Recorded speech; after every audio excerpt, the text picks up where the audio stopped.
Jesus made a interesting comment about being the number one on the 22 and under list for MLS, and wanting that kind of thing. Are you that type of person to, want to be recognized in this way? I mean, obviously now it's also the youngest player of the year award or young player of the year.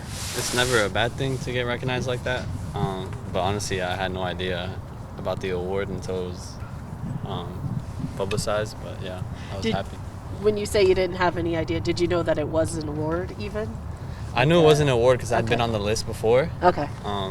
But you just forget those are the type of things you kind of forget about. You just focus on in the season, the games, and I was at national team, so I wasn't even paying attention that much to those type of awards. But I was very happy to get recognized, and hopefully a lot more Saunders Academy guys get to get on the list and get number one.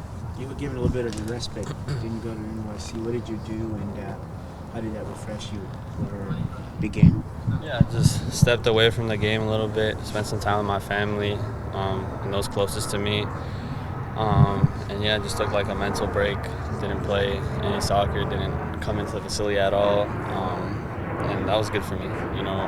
I said it to the staff, sometimes when you're on the go all the time and you just kind of get into that flow state, you don't realize that you need a break until you actually get the break. And I thought it was good for me, and now I'm 100% going to the playoffs and ready to go. I asked Brian this, and I said, what keeps you grounded?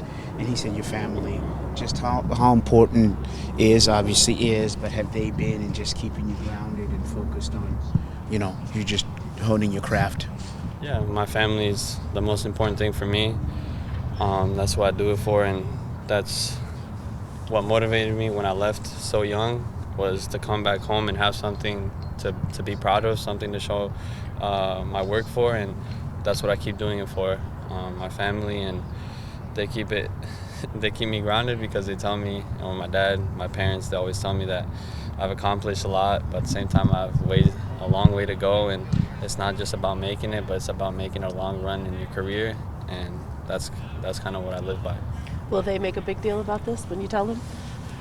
I don't think they know. Well, I mean, will you tell them though? Probably not. Really? I don't know. I mean, they always support me. They're always there at the game, so they know what I'm capable of, and they don't need me to receive an award like that to believe in me or to know that I'm the player that I am. And same thing with me. I believe in myself, and those awards are great, but I don't need them to know that I'm who I am. Two strikers, one striker. Does it change anything for you in terms of if you deploy either one of those? Well, obviously it's going to change. 2 9s in the box. We're going to have to get more crosses in. It is something we work on because we don't do it often, but against a backline of 5 and a team that defends so well, we're going to need more goal scorers on the field, and I think it's going to help us if we ever need it. And the key for you all sometimes is to overload certain pockets, certain places in the field. What do you have to do to continue that against Minnesota? No, I think for me, obviously keep evolving that part of my game, but just in training there was one play where I had this time and space to shoot and I didn't shoot, and I think that's where I need to get better at, and I think that's what's going to help us this game, that if we need to take shots outside the box to draw them out, because if they know we're never going to shoot from outside the box, they'll just sit in front, and if we keep going wide, it's going to be hard to break them down. But yeah, getting in those pockets and those soft spots and taking the right shots to force them to come out, and then we can exploit the space behind them. How much do you feel, or give credit to you and Christian, being able to stay healthy, be able to be in the lineup for the bulk of the season, to have all of the different changes and all the ins and outs around you, but still be successful? How much credit do you give to that, and even seeing JP and Danny fill in for y'all and still get a result? No, I think we have a great training group in the midfield. You can put any 2 guys in there and they'll do a great job. And we saw that when me and Christian were gone. JP and Danny didn't miss a beat, and probably one of the best players on the field. So, I mean, having those guys around us to push us every training, we always know they're right there. And if we slip up or if we have a bad game, they're going to be right there. And I think that's kind of what kept us, me and Christian right now that are starting, so focused and so locked in that, we have great, even Snyder that's just come up and he's doing well. So we know that, there's quality, and if we slip up, like you said, JP and Danny, Snyder, whoever is gonna do a good job. What have JP and Christian, just as older veteran players, what have they helped you with or taught you, with? I mean, JP, when I first started playing, I think what I tried to learn off of him was his composure on the field. He just, I don't know, the game seems slow to him, and I try to learn. And then when I was injured, I was coming back with him as well, and I try to learn how he passes the ball and how his touches are always so clean. Obviously, when I first came up, I was still technically not as good as most of the players on the team, and so I try to learn that part of the game from him.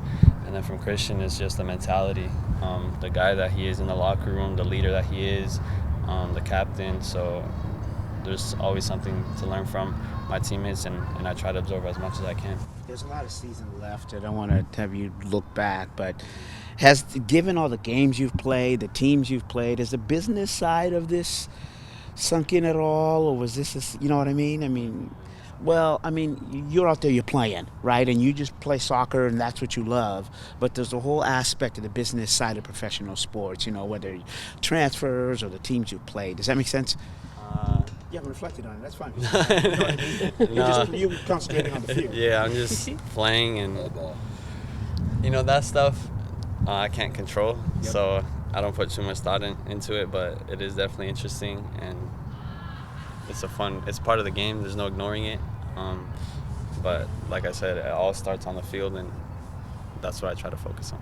You watched the NYC. You watched the game though, right? Yeah, I did. You didn't step away that No, far. I watched the game. I watched the game, but I just didn't, train or anything like that. Yeah. What do you do with your family, if I may? I spend a lot of time with my brother. We like to, watch soccer. Me and my brother love to watch soccer. I tried to watch his video, help him.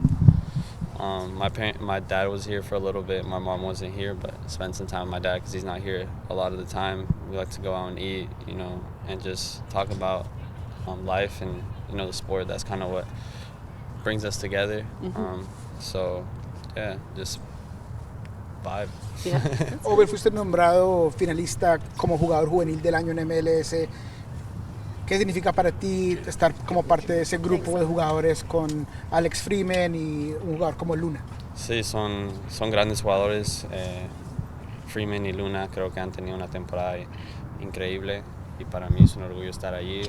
Es algo que, como lo dije, no siempre está en mi mente, pero es bonito que te reconozcan de esa manera, y ojalá se pueda dar que gane el mejor. Para mí, Luna ha tenido una gran temporada, y lo mismo con Alex Freeman.